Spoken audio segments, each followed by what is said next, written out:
আসসালামু আলাইকুম। Vascular specialist সেন্টারের পক্ষ থেকে আপনাদের সবাইকে আন্তরিক শুভেচ্ছা। আমি ডাক্তার মোহাম্মদ আতাউল ইসলাম, জেনারেল এবং ভাস্কুলার সার্জন। আজকে ডিপ ভেইন থ্রোম্বোসিস অর্থাৎ ডিভিটি নিয়ে কিছু বলতে চাচ্ছি। ডিপ ভেইন থ্রোম্বোসিস হচ্ছে শরীরের গভীর শিরায় রক্ত জমাট বেঁধে যাওয়াকে বলে। এই রোগে শরীরের গভীরে যে শিরাগুলি রয়েছে সে শিরাগুলিতে রক্ত জমাট বেঁধে যায়, মূলত পায়ে, হাতেও হতে পারে। এর বিপজ্জনক দিকগুলি কী বা এই রোগটির গুরুত্ব কী? শিরায় রক্ত চলাচল বন্ধের কারণে হাত বা পা ফুলে যেতে পারে, জ্বর আসতে পারে, ব্যথা হতে পারে। তার চেয়েও গুরুত্বপূর্ণ হচ্ছে এই যে রক্ত জমাট বেঁধে যাওয়াটা, এই ক্লটগুলি ভেঙে ভেঙে ডিসলজড হয়ে রক্তের মাধ্যমে পরিবাহিত হয়ে ফুসফুসের রক্তনালীতে গিয়ে আটকাতে পারে, যা কিনা জীবনঘাতী হয় এবং হতেও পারে। এছাড়াও এই যাদের ডিভিটি হয়ে থাকে তাদের উল্লেখযোগ্য অংশের দীর্ঘমেয়াদী একটি জটিলতা দেখা দেয়, যাকে বলা হয় পোস্ট থ্রোম্বোটিক সিনড্রোম। এতে বারবার পা ফুলে যায়, পায়ে সমস্যা হয়, ব্যথা হয়, পায়ে চামড়ার রং কালো হয়ে যায় এবং এই রোগটির চিকিৎসা দীর্ঘমেয়াদী এবং এর সম্পূর্ণ নিরাময় হয় না। অতএব ডিপ ভেইন থ্রোম্বোসিস, যা কিনা জীবনঘাতী পালমোনারি এম্বোলাইজেশনে রূপান্তরিত হতে পারে এবং দীর্ঘ সময় ভোগান্তির কারণ পোস্ট থ্রোম্বোটিক সিনড্রোম হতে পারে, এই রোগটি সম্বন্ধে আমাদের বিশদভাবে জানা উচিত। ছাত্র জীবনে এবং ডাক্তারি করার প্রথম সময়ে আমরা কিন্তু ভাবতাম ডিভিটি কি আসলেই হয়, এই রোগটা কি কমন। ধীরে ধীরে অভিজ্ঞতা অর্জনের মাধ্যমে আমরা বুঝতে পেরেছি ডিভিটি সত্যি সত্যি হয়ে থাকে এবং বাংলাদেশে যথার্থ তথ্য তথা ডাটা না থাকায় আমরা এই বিষয়ে কিন্তু সচেতন নই। কিন্তু উন্নত বিশ্বে হাসপাতালে ভর্তিকৃত রোগীদের প্রিভেন্টেবল কজ অফ ডেথের মধ্যে সর্বপ্রথমে আসে এই ডিপ ভেইন থ্রোম্বোসিস এবং বলা হয় যে ইন হসপিটাল মর্টালিটি অর্থাৎ হাসপাতালে অন্তর্বিভাগে ভর্তি রোগীর যে মৃত্যুর কারণ, তার 12 থেকে 13% রোগীর মৃত্যুর কারণ হচ্ছে ডিপ ভেইন থ্রোম্বোসিস এবং তা থেকে হওয়া জটিলতাগুলি। কাদের এই ডিপ ভেইন থ্রোম্বোসিস হওয়ার ঝুঁকি বেশি সেটা তো আমাদের জানতে হবে।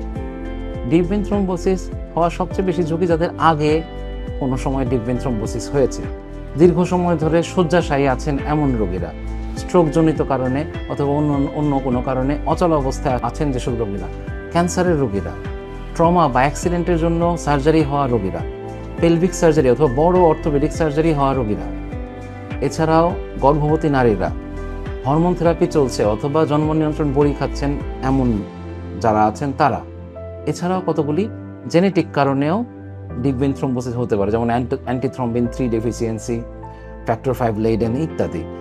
এই সব সমস্যা যাদের রয়েছে তারা কিন্তু ডিভিটির উচ্চতর ঝুঁকিতে আছেন।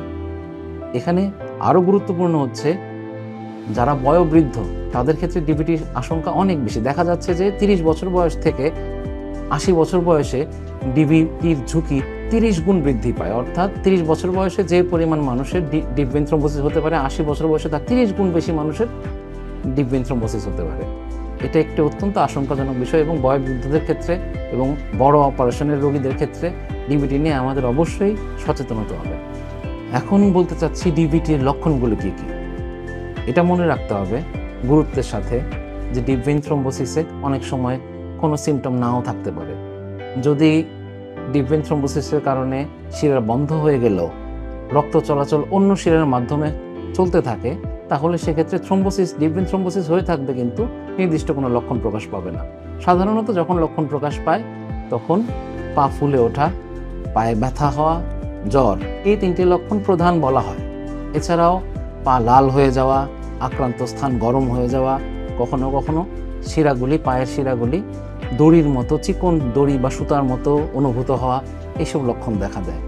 এছাড়াও ডিপ ভেইন থ্রোম্বোসিসের 2টি তুলনামূলক রেয়ার প্রেজেন্টেশন আছে। একটাকে বলা হয় ফ্লেগমাশিয়া অ্যালবা ডলেন্স, একটা ফ্লেগমাশিয়া সেরুলিয়া ডলেন্স। এগুলি অত্যন্ত সিরিয়াস কমপ্লিকেশন, কিন্তু সিরিয়াস প্রেজেন্টেশনও, কিন্তু সৌভাগ্যবশত এগুলি কম হয়ে থাকে। এগুলোতে অ্যালবা ডলেন্সে পা ফুলে যায়, অনেক ব্যথা হয় এবং পা ফ্যাকাশে সাদা হয়ে থাকে। ফ্লেগমাশিয়া সেরুলিয়া ডলেন্সে ব্যথাযুক্ত নীল পা, সায়ানোজড সোলেন লেগ নিয়ে রোগী প্রেজেন্ট করে থাকে। এই যে হচ্ছে ডিভিটির লক্ষণগুলি। মনে রাখতে হবে যে ডিভিটি কিন্তু লক্ষণ ছাড়াও প্রেজেন্ট করতে পারে। এখন তাহলে চিন্তার বিষয় হচ্ছে ডিভিটি কিভাবে ডায়াগনোসিস করা হয়। ডিভিটি সাধারণত রোগীর হিস্ট্রি, ক্লিনিক্যাল এক্সামিনেশন এবং কিছু ইনভেস্টিগেশন দিয়ে ডায়াগনোসিস করা হয়। শুধু হিস্ট্রি এবং শুধু ক্লিনিক্যাল এক্সামিনেশন দিয়ে নিশ্চিতভাবে ডিভিটি ডায়াগনোসিস করা সম্ভব নয়। প্রথমত আমরা রোগীর ইতিহাস এবং শারীরিক পরীক্ষা নিরীক্ষার মাধ্যমে রিস্ক স্ট্র্যাটিফিকেশন করি, অর্থাৎ ডিভিটি হওয়ার সম্ভাবনা কতখানি সেগুলি 3টা স্তরে ভাগ করা হয়। যাদের সম্ভাবনা কম অথবা যাদের মধ্যম সম্ভাবনা, তাদের জন্য আমরা প্রথমে ডি ডাইমার নামক রক্ত পরীক্ষাটি পাঠাই। আর যাদের ক্ষেত্রে ডিভিটি হওয়ার অধিক সম্ভাবনা, বেশি সম্ভাবনা এই স্কোর অনুযায়ী, তাদেরকে আমরা প্রথমে ডুপ্লেক্স আল্ট্রাসাউন্ডে পাঠাই। ডুপ্লেক্স আল্ট্রাসাউন্ডের মাধ্যমে একদম ডিপ ভেইনটা দেখে ডিপ ভেইনের ভিতর থ্রম্বোসিস আছে কিনা সেটা নিশ্চিত করা হয়। আর ডি ডাইমার যদি যাদের কম রিস্ক বা মধ্যম রিস্ক, তাদের ক্ষেত্রে ডি ডাইমারের ভ্যালুর উপর ডিপেন্ড করে আমরা ঠিক করি যে তাদেরকে ডুপ্লেক্স আল্ট্রাসাউন্ড করা হবে কি হবে না। যদি ডি ডাইমার কম আসে, 500 ইউনিটের চেয়ে কম আসে, সেক্ষেত্রে আমরা অলমোস্ট ডিভিটি এক্সক্লুড করা যায়। আর যদি এর চেয়ে বেশি আসে তাহলে সেই পেশেন্টকে ডুপ্লেক্সের জন্য পাঠানো হয়। ডুপ্লেক্স আল্ট্রাসাউন্ড দিয়ে ঠিক করা হয় যে ডিভিটি আছে কি নেই। আর যাদের হাই রিস্ক ছিল তাদের যদি ডুপ্লেক্স আল্ট্রাসাউন্ডে নেগেটিভ আসে, কিন্তু আমাদের রিস্ক স্ট্র্যাটিফিকেশনে তারা হাই রিস্ক ছিল, তাহলে 3 থেকে 7 দিন পরে তাদের ক্ষেত্রে আবার ডি ডাইমার করা হয়। ডি ডাইমারে যদি দেখা হয় যে তার ডি ডাইমার কম, সেক্ষেত্রে এক্সক্লুডেড ধরে নেওয়া হয়। এখানে যদি ডি ডাইমার বেশি পাওয়া যায় তাহলে 3 থেকে 7 দিন পরে আবার ডুপ্লেক্স আল্ট্রাসাউন্ড করা হয়। এখানে একটা জিনিস মনে রাখা অত্যন্ত উচিত যে কেবলমাত্র ডি ডাইমার দিয়ে আমরা কিন্তু নিশ্চিতভাবে ডিভিটি বলতে পারি না। ডিভিটি নিশ্চিতভাবে ডায়াগনোস করার জন্য, অর্থাৎ কনফার্ম করার জন্য আমাদেরকে অবশ্যই ডুপ্লেক্স আল্ট্রাসাউন্ড স্ক্যান করে নিতে হবে, অর্থাৎ কম্প্রেশন আল্ট্রাসাউন্ড স্ক্যান করে নিতে হয়। তাতে আমরা ভেইনের ভিতরটা, ডিপ ভেইনগুলির ভিতরটা দেখে ডায়াগনোসিস করতে পারি যে ডিভিটি হয়েছে কি হয়নি। শুধু ডি ডাইমারের উপর ভিত্তি করে ডিভিটি কনফার্মেটরি ডায়াগনোসিস করা সম্ভব নয়। আর ডিভিটির সবচেয়ে কাছাকাছি যে ডিফারেন্সিয়াল ডায়াগনোসিস আমার মনে হয়েছে সেটা হচ্ছে সেলুলাইটিস। এবং আমি একজন জেনারেল সার্জন হিসেবে ট্রেইনড হওয়ার এবং কাজ করার অনেক দিন পরে ভাস্কুলারে এসে দেখেছি যে সেলুলাইটিস এবং ডিপ ভেইন থ্রম্বোসিস ক্লিনিক্যালি আলাদা করা খুবই কঠিন। কাজেই ডিভিটি আমাদের কনফার্ম করতে হলে অবশ্যই শেষ পর্যন্ত ডুপ্লেক্স আল্ট্রাসাউন্ডের সাহায্য নিতেই হবে। তাহলে এখন ডিভিটি যদি নির্ণয় করা হয়, তার চিকিৎসাটা কি? এখানে ইম্পর্টেন্ট হচ্ছে ডিভিটি কিন্তু চিকিৎসার চেয়ে প্রিভেনশন বা প্রতিরোধ করা মোর ইম্পর্টেন্ট। কিন্তু চিকিৎসা নিয়ে যখন বলতে যাচ্ছি, তখন ডিভিটিকে প্রথমেই 2টা ভাগে ভাগ করে নেওয়া যায়। প্রথম 2 সপ্তাহের মধ্যে যদি রোগী প্রেজেন্ট করে বা চিকিৎসা শুরু করা সম্ভব হয়, সেটাকে আমরা বলি অ্যাকিউট ডিভিটি। আর এরপরে ডিভিটিকে বলা হয় ক্রনিক ডিভিটি। তো ডিভিটির চিকিৎসায় কয়েকটি মূল স্তম্ভ রয়েছে। প্রথমটি হচ্ছে পায়ে ইলেভেশন বা পা উঁচু করে রাখা, 15 ডিগ্রি উঁচু করে বেড ওয়েজ ব্যবহার করে বা অন্য কোনো কিছু তোষকের নিচে বালিশ ব্যবহার করে বলতে পারি আমরা পায়ের এলিভেশন করে ভেনাস রিটার্নটা বাড়ানোর জন্য শুয়ে থাকা অবস্থায়। এবং খুব ইম্পর্টেন্ট দ্বিতীয় স্তম্ভটি হচ্ছে গ্র্যাজুয়েটেড কম্প্রেশন স্টকিং। আমরা 30 to 40 মিলিমিটার মার্কারি কম্প্রেশন ব্যবহার করি, গ্র্যাজুয়েটেড কম্প্রেশন স্টকিং। এটা অত্যন্ত গুরুত্বপূর্ণ। এর পরের পর্যায়ে আসে মেডিকেশন ব্যবহার করা। মেডিকেশন সাধারণত 2 ধরনের মেডিকেশন আমরা ব্যবহার করি, অ্যান্টিকোয়াগুলেন্টস অ্যান্ড আরেকটা কাজ করে থ্রম্বোলাইটিক্স। অ্যান্টিকোয়াগুলেন্টস হচ্ছে এই ক্লটের প্রোপাগেশন বা আরও রক্ত জমাট বাঁধাটাকে প্রিভেন্ট করে রাখে।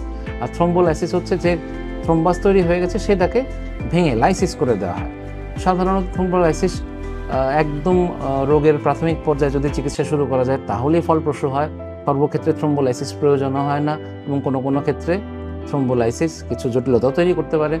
আমরা মূলত অ্যান্টিকোয়াগুলেন্ট ব্যবহার করি। অ্যান্টিকোয়াগুলেন্টের মধ্যে অনেকগুলো রয়েছে, রোগীর অবস্থা অনুযায়ী হাসপাতালে ভর্তি রোগী নাকি অ্যাম্বুলেটরি রোগী তার উপর ডিপেন্ড করে ইনজেক্টেবল এবং ওরাল অ্যান্টিকোয়াগুলেন্ট ব্যবহারের সুযোগ রয়েছে। এছাড়া সার্জারির শল্য চিকিৎসার থ্রম্বোলাইসিসের আরও কতগুলি অপশন রয়েছে। শল্য চিকিৎসার মধ্যে পড়বে catheter directed thrombolysis, ultrasound directed thrombolysis, endovascular aspiration, এসব করা যায়। এছাড়া রয়েছে ওপেন থ্রম্বেক্টমি। ওপেন থ্রম্বেক্টমি মানে হচ্ছে একদম খুবই রেয়ার ক্ষেত্রে করা হয়, একদম শিরাটি খুলে ভিতর থেকে থ্রম্বাসটা বের করে নিয়ে আসা হয়, যে ক্লটটা বের করে নিয়ে আসা হয়। এছাড়া সর্বশেষ রয়েছে ইনফ্রাভেনা কাভা ফিল্টার, যেটা বাংলাদেশে এখন করা হচ্ছে। এগুলি হচ্ছে চিকিৎসার অপশন কিন্তু বেশিরভাগ ক্ষেত্রে প্রায় অলমোস্ট অল কেসেসের প্রথম তিনটাই কিন্তু বেশি ব্যবহার করা হয়, অর্থাৎ leg elevation, use of compression stockings এবং অ্যান্টিকোয়াগুলেন্টস, কিছু মেডিকেশন। এর মাধ্যমে কিন্তু বেশিরভাগ রোগীর চিকিৎসা হয়ে যায়। খুব খুব কম ক্ষেত্রে অন্যান্য চিকিৎসা, শল্য চিকিৎসা বা ফিল্টারের প্রয়োজন হয়ে থাকে। ডিভিটির চিকিৎসা কতদিন চলবে? সাধারণত বেশিরভাগ ক্ষেত্রেই ডিভিটির চিকিৎসা 3 মাসের জন্য হয়ে থাকে। 3 মাস পরে আবার ভাস্কুলার সার্জন ইভালুয়েট করে থাকে। এর মধ্যে যদি রিথ্রম্বোসিস হয় বা অন্য কোনো কারণে চিকিৎসার সময় বাড়তে পারে। আর যাদের জেনেটিক সমস্যা ধরা পড়ে, যাদের ডিভিটির ক্ষেত্রে এরকম শয্যাশায়ী থাকা, অপারেশন, অ্যাক্সিডেন্টের পর অথবা হরমোনজনিত বা অন্য কোনো কারণ পাওয়া যায় না, তাদের ক্ষেত্রে আমরা ইনভেস্টিগেট করে থাকি এবং যদি জেনেটিক কারণ ধরা পড়ে, এসব রোগীর ক্ষেত্রে ডিভিটি চিকিৎসা অনেক লম্বা হতে পারে, সারা জীবনও ডিভিটির অ্যান্টিকোয়াগুলেন্ট ব্যবহার করতে হতে পারে। এই হচ্ছে ডিভিটির চিকিৎসার সময়। আর ডিভিটি থেকে বাঁচা যায় কীভাবে? ডিভিটির ক্ষেত্রে আমি আগেও বলেছি যে ডিভিটির চিকিৎসার চেয়েও ডিভিটির প্রিভেনশন বেশি ইম্পর্টেন্ট। এই প্রিভেনশনটা কিভাবে করা যায়, কাদের ক্ষেত্রে করতে হবে, সবার ক্ষেত্রে কি করতে হবে না কাদের ক্ষেত্রে? এক্ষেত্রে প্রথমে একটা মানুষ ডিভিটির কতখানি ঝুঁকিতে আছে সেটা নির্ণয় করতে হবে। সাধারণত বয়স, রোগীর যে অপারেশন করা হবে সেটা, রোগীর অবস্থা, শয্যাশায়ী রোগী নাকি কী ধরনের অপারেশন করা হবে, যেমন pelvic surgery, orthopaedic surgery, cancer surgery, এগুলোতে ডিভিটি প্রিভেনশন খুব ইম্পর্টেন্ট। এরকম কিছু ক্রাইটেরিয়া দিয়ে রোগীর রিস্ক, এখানেও প্রিভেনশনের ক্ষেত্রেও রোগীর রিস্কটা স্ট্র্যাটিফাই করা হয় এবং তার উপর নির্ভর করে বেশ কিছু পদ্ধতি রয়েছে, যেমন আচরণগত পদ্ধতি। আচরণগত পদ্ধতির মধ্যে 3টা কথা আমরা একেবারে একসাথে বলে থাকি, সেটা হচ্ছে এক্সারসাইজ, অ্যাঙ্গুলেশন, ফ্লুইড। অর্থাৎ পায়ের ব্যায়াম, পার্ট অ্যাঙ্গুলেশন মানে পায়ে একটা নির্দিষ্ট এলিভেট করে রাখা, এবং ফ্লুইড, শরীরে পানির ব্যালেন্সটা ঠিক রাখা। এগুলো হচ্ছে আচরণগত পদ্ধতি। এর পরবর্তীতে আসছে কম্প্রেশন স্টকিংয়ের ব্যবহার। কম্প্রেশন স্টকিং বলতে সেই মোজা যা কিনা ভেনাস রিটার্ন বাড়ায়। ভেনাস রিটার্ন বেশি হলে ডিভিটির আশঙ্কা কমে যায়। Compression stocking, intermediate pneumatic compression device, এসবের মাধ্যমে মেকানিক্যাল যান্ত্রিক ব্যবস্থার মাধ্যমে ডিভিটি প্রিভেন্ট করা যায়। এরপরে আসছে ঔষধ, অ্যান্টিকোয়াগুলেন্ট। একটা নির্দিষ্ট ডোজে, প্রিভেন্টিভ ডোজ রয়েছে, এই ডোজে অ্যান্টিকোয়াগুলেন্ট ব্যবহার করে ডিভিটি প্রিভেন্ট করা যায়। এবং অনেক বেশি যাদের ঝুঁকি রয়েছে তাদের ক্ষেত্রে এই 3টি পদ্ধতির কম্বিনেশনও ব্যবহার করা হয়। ডিভিটির প্রিভেনশন এত ইম্পর্ট্যান্ট, বিশেষ করে যে রোগীদের কথা বলে এবং বয়োবৃদ্ধ রোগীদের ক্ষেত্রে, যাদের ক্ষেত্রে ডিভিটি মৃত্যুর কারণ হতে পারে। এই প্রিভেনশনের মাধ্যমে কিন্তু আমরা এই মৃত্যু থেকে মানুষটাকে বাঁচাতে পারি। কাজে ডিভিটির প্রিভেনশন অত্যন্ত অত্যন্ত গুরুত্বপূর্ণ। ডিভিটি নিয়ে এতগুলি কথা বলার পর আমি মনে করি কয়েকটি কথা খুব গুরুত্বের সাথে মনে রাখা উচিত। প্রথমটি হচ্ছে ডিভিটির ট্রিটমেন্টের চেয়েও প্রিভেনশন অনেক বেশি ইম্পর্ট্যান্ট, কারণ ডিভিটির প্রিভেনশন মানুষের জীবন বাঁচাতে পারে। দ্বিতীয় কথাটি হচ্ছে কেবলমাত্র ডি-ডাইমারের মাধ্যমে কনফার্মভাবে ডিভিটি ডায়াগনোসিস করা সম্ভব নয়। তৃতীয় কথাটি হচ্ছে ডিভিটি হলেই যে একদম নড়াচড়া বন্ধ করে শুয়ে থাকতে হবে সেটি সত্যি নয়। আর ডিভিটির চিকিৎসার জন্য যে হাসপাতালে ভর্তি হতে হবে তা নয়, বাসায় থেকেও চিকিৎসা করা সম্ভব। এবং সর্বশেষ কথা হচ্ছে কেবল ঔষধ নয়, ডিভিটির চিকিৎসার জন্য পা উঁচু করে রাখা বা লেগ এলিভেশন, পায়ের এক্সারসাইজ এবং কম্প্রেশন স্টকিংয়ের যথাযথ ব্যবহার অত্যন্ত অত্যন্ত গুরুত্বপূর্ণ। ধন্যবাদ।